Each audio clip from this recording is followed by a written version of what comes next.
السلام علیکم ورحمۃ اللہ وبرکاتہ۔ تو آج ہم وضو کے فرائض کے بارے میں سنیں گے۔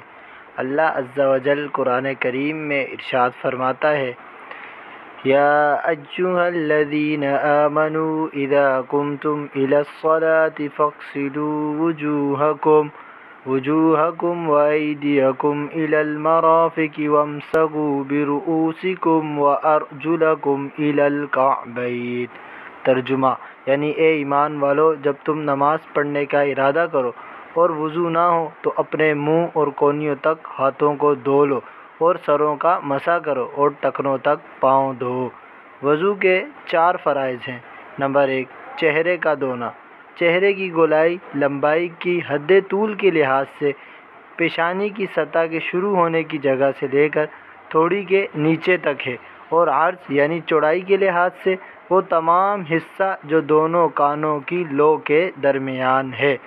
نمبر 2، دونوں ہاتھوں کا کونیوں تک دھونا۔ نمبر 3، چوتھائی سر کا مسح کرنا۔ نمبر 4، پاؤں کا ٹخنوں سمیت دھونا۔ اللہ تعالیٰ سے دعا ہے اللہ تعالیٰ ہمیں سیکھنے کی توفیق عطا فرمائے۔ اگر یہ آپ کو ویڈیو اچھی لگی تو لائک کریں، شیئر کریں اور ہمارے چینل کو بھی ضرور سبسکرائب کریں۔ جزاک اللہ خیرا۔